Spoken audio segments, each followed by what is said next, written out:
नमस्कार दोस्तों, मैं शिवदयाल चौधरी आज से आपको 10th की मैथमेटिक्स पढ़ाऊंगा, जिसमें हम सबसे पहले स्टार्ट करेंगे समांतर श्रेणियां। तो दोस्तों, सबसे पहले हम एक उदाहरण लेकर समझाएंगे जिसमें कि एक समांतर श्रेणी में क्या क्या पूछा जाता है। जिसमें सबसे पहला पद होता है पहला पद, जिसको हम लिखते हैं पहला पद, इसे दर्शाते हैं ए से। और इसमें जो भी ए की शुरुआत हो रही है उसमें सबसे पहला पद जो होता है वो होता है पहला पद, जिसे हम ए से प्रदर्शित करते हैं। दूसरी चीज इसमें पूछेगा आपको सारवंतर। और सारवंतर का मतलब होता है कि दो पदों में अंतर, लेकिन वो दोनों पद क्या होने चाहिए, लगातार, जिसे हम डी से लिखते हैं। और ये होता है हमारे पास जैसे कि दूसरा पद माइनस पहला पद, या तो ऐसे निकाल लो या निकाल लो, तीसरा पद माइनस दूसरा पद, यानी कि लगातार दो पदों के अंतर को हम सारवंतर कहते हैं। तो इस श्रेणी जो आपको दी हुई है AP 3/2 1/2, इसमें आप सबसे पहला अगर ए ज्ञात करें तो ये है पहला पद, जिसे कहते हैं यहाँ पे दे रखा है 3/2। दूसरा पद 1/2 हो जाएगा A2 1/2। तीसरा पद दे रखा है यहाँ पे -1/2 -1/2। और अगर आप इनसे सारवंतर ज्ञात करना चाहेंगे तो सारवंतर हो जाएगा सारवंतर बराबर, जिसे हम डी से लिखते हैं ब्रैकेट में, बराबर A2 - A1 बराबर A2 का मान हमारे पास दे रखा है 1/2 माइनस ए दे रखा है A1, जिसे हम कह सकते हैं A1 भी कहते हैं इसी कोई, उसका मान दे रखा है 3/2। दोनों को घटाएंगे तो 2 आ जाएगा यहाँ पे लघुत्तम, 1 - 3 मतलब -2, तो d बराबर आ गया हमारे पास -1। लेकिन d जरूरी है कि सभी पदों का जो लगातार दो पद ले रहे हैं उनमें अंतर d का मान समान होना चाहिए। अगर समान ना हो तो d समान न होने पर वो समांतर श्रेणी नहीं होती है, d समान होने पर ही समांतर श्रेणी होती है। इसलिए अगर हम अगले दो पदों को देखें, d बराबर A3 - A2, उससे पता चलेगा हमें कि माइनस का 1/2 है। और फिर अगला पद है वो A3 है -1/2, ये है माइनस का 1/2 हो जाएगा, इसमें घटाएंगे तो -1/2 क्या हो गया, -1, यानी कि यहाँ पे भी d का मान -1 ही आ रहा है। इसका मतलब अगला और पद एक और है हमारे पास दे रखा है, कि इसको भी देख लेते हैं। d बराबर A4 - A3, यहाँ पे रखे मान, तो A4 का मान है 1 2 3 4, चौथा पद माइनस का 3/2 -3, और तीसरा पद है -1/2 -1/2। यहाँ पे जब इन दोनों को सोल्व करेंगे तो d का मान क्या आएगा हमारे पास, -1। इसका मतलब क्या हुआ, ये एक AP है क्योंकि इसमें सभी d का मान, सभी पदों के लिए d का मान एक जैसा है, जो कि -1 आ रहा है। यहाँ पे भी -1, यहाँ पे भी -1 और यहाँ पे -1। इसका मतलब क्या हुआ, ये AP क्या है, समांतर श्रेणी में। तो दोस्तों अब हम कर रहे हैं NCERT का दूसरा उदाहरण, जो 5वीं प्रश्नावली में आपको दे रखा है। उसमें पूछा है कि इनमें से जो चार दे रखी है, पहली श्रेणी, दूसरी श्रेणी और तीसरी श्रेणी और चौथी श्रेणी, इनमें से कौन सी AP है और कौन सी AP नहीं है। अब ऐसा चेक करने के लिए हमें क्या करना पड़ेगा, इसमें सभी में d का मान देखेंगे, प्रत्येक श्रेणी में लेके एक श्रेणी को, और प्रत्येक दो पदों का अंतर देखेंगे। उसमें अगर d का मान समान है तो वो AP होगी, और अगर समान नहीं है तो वो AP नहीं होगी। तो हम सबसे पहले चेक करते हैं पहला। इसमें पहला दे रखा है आपको, इसका हल करें तो पहला दे रखी है पहली श्रेणी 4 10 16 22 डैश डैश डैश। इसका मतलब होता है कि ये श्रेणी ऐसे बढ़ती जा रही है, डैश डैश का मतलब। इसमें सबसे पहले देखो पहला पद, जिसे A1 या A कहते हैं, हमारे पास 4 है, A2 10 है, यानी कि दूसरा पद, A3 यानी कि तीसरा पद होता है, जो हमें दे रखा है 16, और A4 हमें दे रखा है यहाँ पे 22। और अगर d समान रहेगा इनके लिए, d का समान होने का मतलब हो गया d बराबर A2 - A1, और d ही बराबर यहाँ पे देखें तो A3 - A2, और d देखें तो A4 - A3।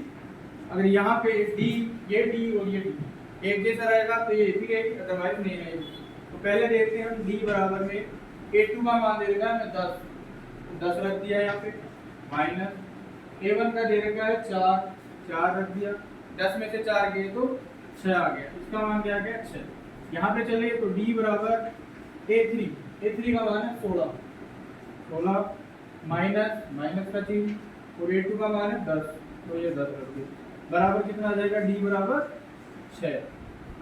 तीसरा d यहाँ पे बच रहा है हमारे पास, तो d बराबर है A4 का मान है हमारे पास 22 माइनस A3 का मान है 16, क्या रख दिए 16, तो d बराबर क्या आ गया 22 में से 16 गए तो 6, तो d बराबर 6। यानी कि यहाँ पे देखो d यहाँ पे भी 6 है, यहाँ पे भी d 6 है, तो यहाँ पे भी d 6 है। इसका मतलब क्या हुआ कि ये पहला जो दिया हुआ है उदाहरण वो एक समांतर श्रेणी होगी, तो लिखेंगे हम चूंकि सभी d के मान समान है, इसलिए यह AP होगी। अब देखेंगे हम इसका दूसरा उदाहरण, ये जो दे रखा है हमारे पास दूसरा, उसको देखते हैं, उसका हल करते हैं।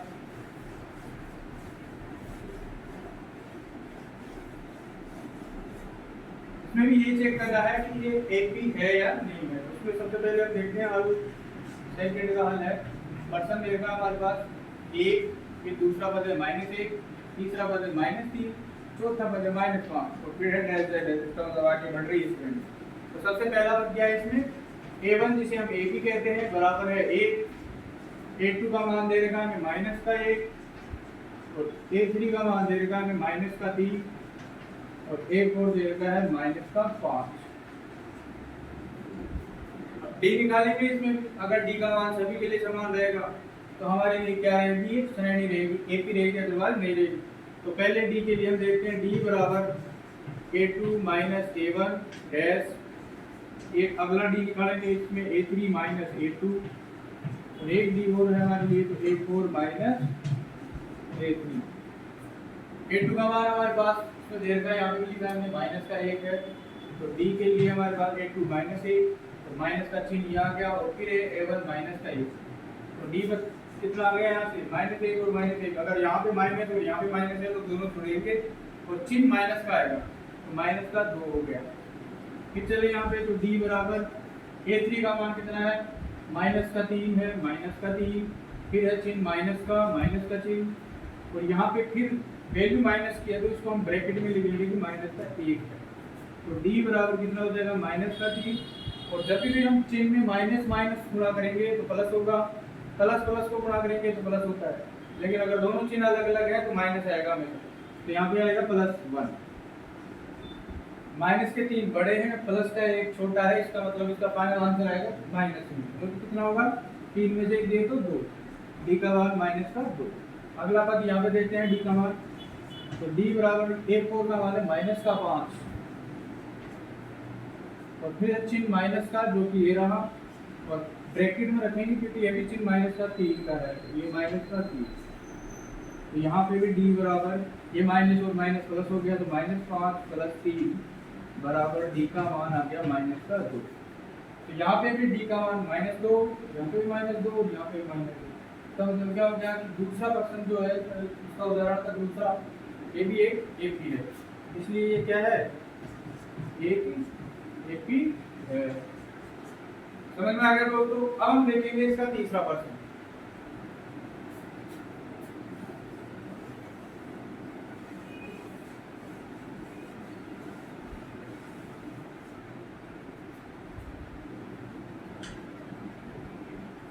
तीसरा प्रश्न है हमारे पास हल करेंगे इसका तीसरे का, तो तीसरा प्रश्न उतार रहे हैं, ये दे रखा है हमें -2 है, फिर प्लस का 2 है दूसरा पर, तो तीसरा माइनस का 2 है, फिर 2 है और फिर -2 और डैश डैश डैश। इसमें हमें दे रखा है, पहला पद दे रखा है A1 जिसे हम कह सकते हैं या A बराबर -2 है और A2 दे रखा है हमें +2, फिर A3 दे रखा है -2 और फिर A4 दे रखा है हमें +2 और A5 दे रखा है -2 और आगे नहीं दे रखा है। इसका मतलब क्या, जो पहला पद है वो पहला पद होता है जिसे हम A1 या A कहते हैं, दूसरे को A2, तीसरे को A3, A4 यानी चौथा, A5 यानी पांचवा। यहाँ पे कोई D का मान चेक करेंगे जिसे हम सारवंतर कहते हैं, तो सारवंतर चेक करने के लिए D बराबर होगा दूसरा पद माइनस पहला पद या फिर डी बराबर होता है तीसरा पद माइनस दूसरा पद, और या डी बराबर होगा चौथा पद माइनस इससे पहले वाला पद यानी कि तीसरा पद। और अब एक और दे रखा है इसलिए हम डी बराबर 5 माइनस 4 करेंगे तो उससे भी हमें पता चल जाएगा। अगर इसमें एक भी ये डी निकाला और ये डी निकाला दोनों ही अलग हो गए तो इसका मतलब हो जाएगा कि AP नहीं। अगर ये दोनों सेम है तो हम वो भी ज्ञात करेंगे। तो ऐसे आगे देखते रहेंगे अगर समान रहेगा तो डी का मान यहाँ से निकाल रहे हैं, डी बराबर 8 का मान है प्लस के 2 माइनस का चिन्ह फिर है माइनस का 2 ये आगे माइनस का 2 तो डी बराबर हो गया 2 माइनस माइनस हो गया प्लस और ये 2 तो डी बराबर यहाँ तो आ रहा है हमारे पास 4 जाए इसके पास तो ये 3 का मान है हमारे पास माइनस के 2 रख दिए और फिर है माइनस का चिन्ह और ये है प्लस के 2 ये रख दिए। डी बराबर आ गया माइनस के 4। यहाँ डी प्लस के 4 है, यहाँ डी माइनस के 4। वैल्यू तो इनकी बराबर है लेकिन ये प्लस माइनस का चिन्ह इसलिए आप इनको बराबर नहीं कह सकते। इसका मतलब क्या हो गया कि डी का मान अलग होने के कारण यह AP नहीं होगी। आपको आगे चेक करने की जरूरत ही नहीं है, AP नहीं होगी। अब करते हैं चौथा प्रश्न।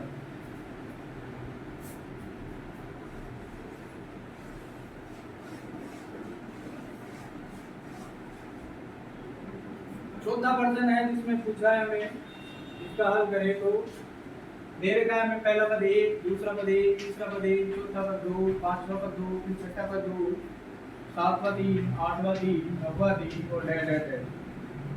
अब इसमें पहला पद ये है, हम डायरेक्ट इसमें कर लेते हैं। दिख रहा है आपको कि यहाँ से तो अब डी का मान क्या रहेगा 8 माइनस 1 डी बराबर 1 तीसरा पद माइनस दूसरा पद डी बराबर होता है 1 चौथा पद माइनस तीसरा पद। यहाँ इसमें देखिए तो A2 मान यानी कि दूसरा पद, पहला पद दूसरा पद तो डी बराबर यहाँ क्या है दूसरा 1 है फिर माइनस एक पहला पद भी 1 ही है तो डी का मान यहाँ से 0 आ रहा है।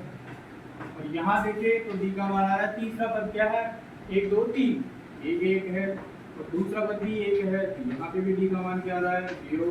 फिलहाल तक तो ये बराबर आ रहे हैं। तीसरे पे चलते हैं यहाँ पे तो डी का मान है हमारे पास है एक और का मान यहाँ पे है 2 माइनस A3 का मान है 1। यहाँ पे डी का मान 0 नहीं आया, यहाँ पे डी का मान क्या है 1। इसका मतलब क्या हो गया डी समान नहीं है यानी कि ये AP नहीं होगी तो AP नहीं होगी।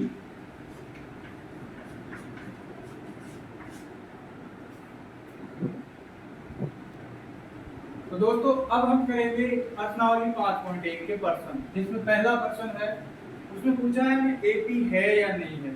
प्रश्न के पहले का पहला अब इस प्रकार के प्रश्न में आएगा आपको आपके पास की थ्योरेटिकल प्रश्न होगा जिसको हमें AP में बदलना पड़ेगा। अगर हम AP में बदल लेंगे तो उसके बाद में AP है या नहीं है इसको चेक करने के लिए हम वही डी का मान निकालेंगे। तो अब देखते हैं इस प्रश्न में आपको क्या कहा गया है, उसके अनुसार हम एक AP का निर्माण करेंगे जिसमें बोल रखा है कि प्रत्येक किलोमीटर के बाद टैक्सी का किराया जबकि प्रथम किलोमीटर के लिए किराया प्रथम किलोमीटर के लिए यानी कि आपने कहीं जाना स्टार्ट किया उसमें 1 किलोमीटर कंप्लीट किया तो उसके लिए आपको कितना रुपए देना पड़ रहा है 15 रुपए यानी कि पहला पद आपके लिए 15 रुपए हो गया। यानी कि अगर हम AP स्टार्ट कर रहे हैं तो 15 रुपए आपको 1 किलोमीटर के लिए जिसको हम पहला पद कह सकते हैं। अगले जो बोल रहा है इसके बाद में प्रत्येक अतिरिक्त किलोमीटर मतलब हो गया आपने पहला किलोमीटर चला उसके बाद में आप कह रहे हैं कि मैं अगला 1 किलोमीटर और चलना चाहता हूँ यानी कि टोटल 2 किलोमीटर चलना चाह रहा हूँ तो प्रत्येक अगले अतिरिक्त किलोमीटर के लिए इसने कहा कि 8 रुपये एक्स्ट्रा हो जाएंगे। जहाँ 15 रुपए है 1 किलोमीटर के अगर आप दूसरे किलोमीटर में जाना चाहोगे तो आपको 8 रुपये ज्यादा देना पड़ेगा यानी कि आपको 23 रुपये देने पड़ेंगे। तो अगला पद यानी कि A2 बराबर कितना हो जाएगा कि एक पहले पद के लिए हमने 1 किलोमीटर के लिए 15 रुपये दे दिए। अगला 2 किलोमीटर जाना चाहता हूँ यानी कि दूसरा पद भी मैं लाना चाहता हूँ तो उसमें 8 रुपये और लाना पड़ेगा आपको तो 8 रुपये और जोड़ दिए तो कितने हो गए 23 रुपये। ये दूसरे के लिए हो गया। अब इससे अगला मैं बोल रहा हूँ कि मुझे 3 किलोमीटर चलना है टोटल तो 2 किलोमीटर के लिए जब 23 है तो इसने कहा अगर एक और 3 किलोमीटर चलना चाहते हो तो उसमें 23 रुपये में 8 रुपये और जोड़ दो यानी कि A3 बराबर क्या हो जाएगा आपके पास कि 23 प्लस 8 रुपये जो है वो तो A3 हो जाएगा हमारे पास 31 रुपये। ऐसे ही हम चौथा पद भी निकाल सकते हैं जिसमें हमें आपको फिर से 14 किलोमीटर यानी कि 4 किलोमीटर चलना चाह रहे हैं तो 8 रुपये और एक्स्ट्रा देना पड़ेगा आपको। 8 रुपये और एक्स्ट्रा देना पड़ेगा, तो यानी कि 31 रुपये दे करके आपको 8 रुपये और देने पड़ेंगे, यानी कि 39 रुपये हो जाएंगे। धीरे धीरे ये हो गए हमारे पास। इसके तरीके से देखें तो एपी का निर्माण हो रहा है, उसका निर्माण हुआ है पहला पद 15, दूसरा 23, तीसरा 31 और चौथा है 39। और ऐसे डेसिमल चलते रहेंगे। अगर और बढ़ाना चाहेंगे तो और बढ़ जाएगा, लेकिन हमें चेक करना है कि एपी है नहीं है, तो उसके लिए 4 पद भी काफी है। आपको पता चल जाएगा कि एपी कंप्लीट नहीं है। तो उसमें हम सबसे पहले चेक करते हैं डी का मान। डी का मान चेक करने के लिए हमने यहाँ पे देखा कि डी बराबर होता है a2 माइनस a1। तो a2 का मान हमारे पास दे रखा है, ये रहा a2 23, जिसको हम यहाँ पे भी लिख रखे हैं 23 का, तो ये हो गया 23 माइनस का चिन्ह और फिर है 15 a1 15। तो क्या हो गया यहाँ पे डी का मान 8। ऐसे ही हम डी अगले दो पदों से भी निकाल सकते हैं। डी बराबर a3 माइनस a2, जहाँ a3 का मान यानी कि a3 का मान हमारे पास है 21। ये रहा देखो पहला दूसरा और तीसरा पद।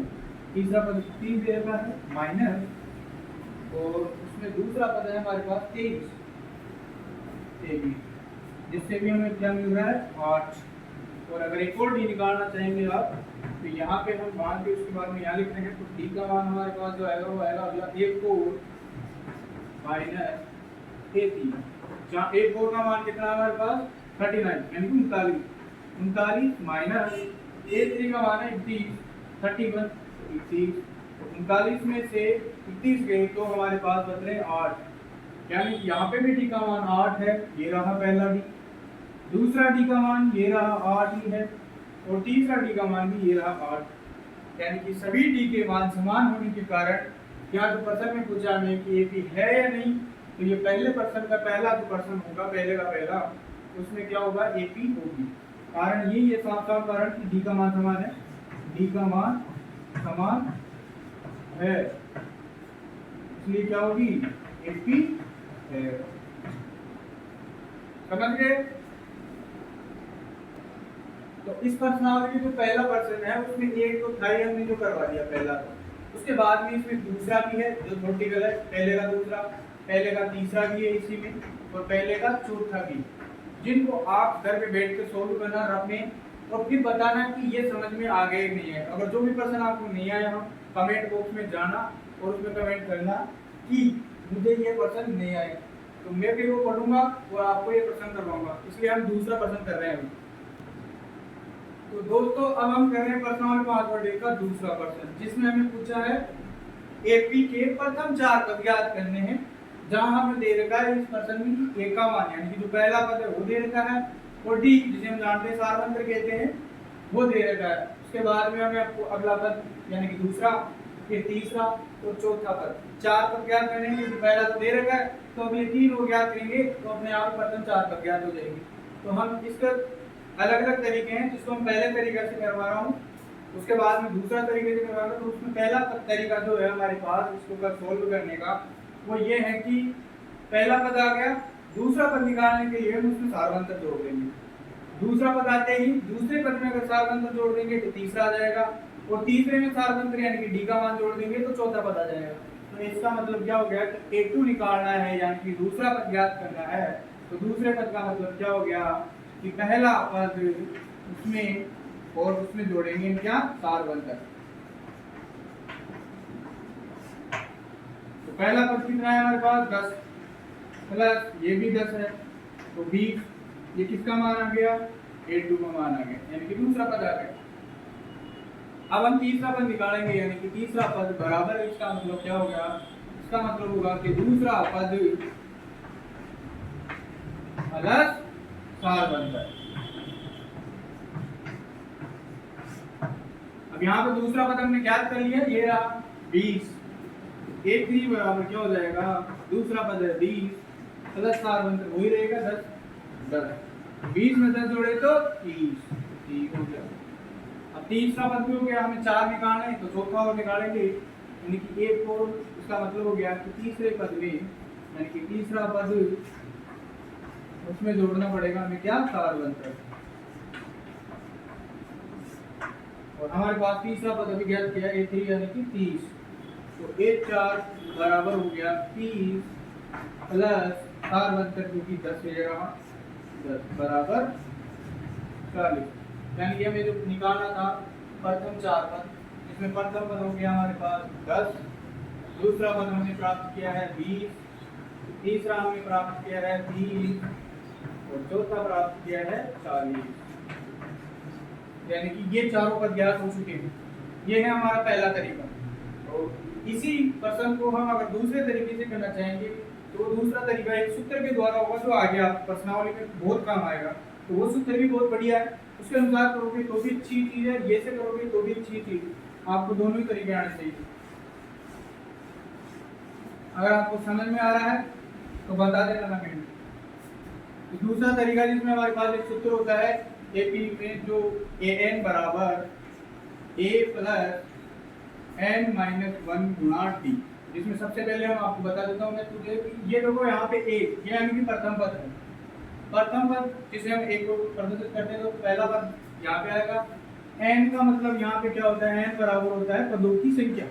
कि हमें कौन सा पद पूछ रहे हैं, पदों की संख्या मतलब क्या होगा, कौन सा प्रथम पद पूछ रहे हैं हमें, तो पदों की संख्या इसमें प्रदर्शित होती है पदों की संख्या। n के मान से पदों की संख्या को बताया जाएगा। d हमें पता है कि सार्वंतर किया है हमने, सार्वंतर होता है ये सार्वंतर। और an इसका मतलब क्या हो गया, nवा पद, nवा पद। अगर हमें क्या है इसमें बोला जाए कि दूसरा पद निकालना है तो यानी दूसरा पद यानी यहाँ पे a2 हो जाएगा, तो n का मान 2 हो जाएगा। अब हमें यहाँ पे पहला पद दे रखा है a10, अब दूसरा पद याद करना है तो दूसरा पद का मतलब क्या होता है, दूसरा पद बराबर होता है a2। तो अगर a2 है यहाँ पे तो यानी कि ये a2 n का मान क्या हो गया 2, यानी कि n बराबर 2 पर होगा। दूसरा पद का मतलब क्या हो गया, n बराबर 2, n बराबर 2 यहाँ पे रखेंगे इसमें तो a ऐसे कैसे आ गया प्लस n माइनस का ये 2 n का मान माइनस का 1 गुणा d।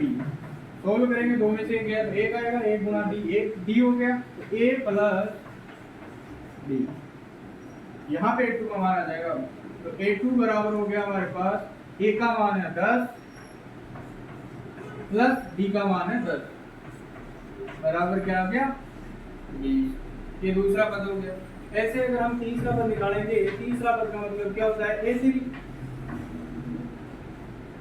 a3 इट मींस यहाँ पे 3 है, जो n यहाँ पे था इसके नीचे यहाँ पे, तो a3 का मतलब क्या हो गया, n बराबर 3 हो गया, n बराबर 3 पर तीसरा पद निकलेगा।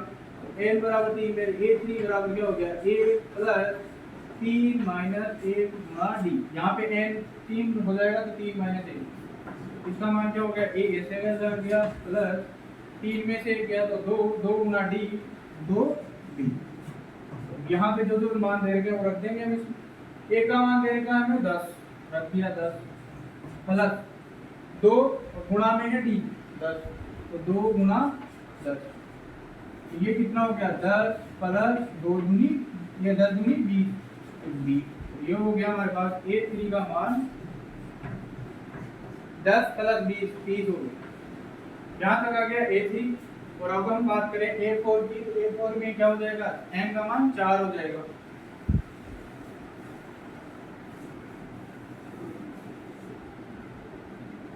a4 यानी कि यहाँ पे n का मान 4, n बराबर 4 पर, n बराबर 4 पर यहाँ पे n का मान यहाँ पे 4 रखेंगे तो a प्लस 4 माइनस 1 गुणा d।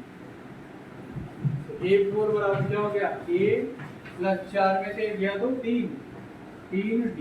यहाँ पे वैल्यू रख देंगे a की और d की। a कितना है 10 है, प्लस 3 है, फिर गुणा d का मान भी कितना है 10, ये 10 रख दिया। तो अब इनको सॉल्व करेंगे तो a4 बराबर क्या आ जाएगा हमारे पास 10 प्लस 30 बराबर 40। यानी कि हमारी जो एपी बनी 4 पद वो बने, वो बन गए हमारे पास। यहाँ पे पहला 10 है, दूसरा 20 है, तीसरा 30 है और चौथा 40। इस तरीके से हम ये भी तरीका है जिससे हम a1 a2 a3 a4 यहाँ तक कि जितने भी नंबर का हमें पद पूछे वो याद कर सकते हैं। तो ये वाला जो सूत्र है आपको याद करना है और इसमें प्रत्येक पद को भी यही समझना है कि ये पद क्या है। an का मतलब हो गया nवा पद, a का मतलब हो गया प्रथम पद, n मतलब पद की संख्या की, कितने नंबर का पद पूछ रहे हैं, और डी मतलब 4 नंबर। तो धन्यवाद आज के लिए। तो दोस्तों आज के लिए इतना ही, क्योंकि इसके प्रश्न में दो एक हो गया है, इसमें दूसरा तीसरा और चौथा प्रश्न और है, जिसको आप जिन प्रश्नों का आप कोशिश करना, जो आए वो कर लेना, और जो नहीं आए वो बता देना कमेंट बॉक्स में। तो आज के लिए इतना ही।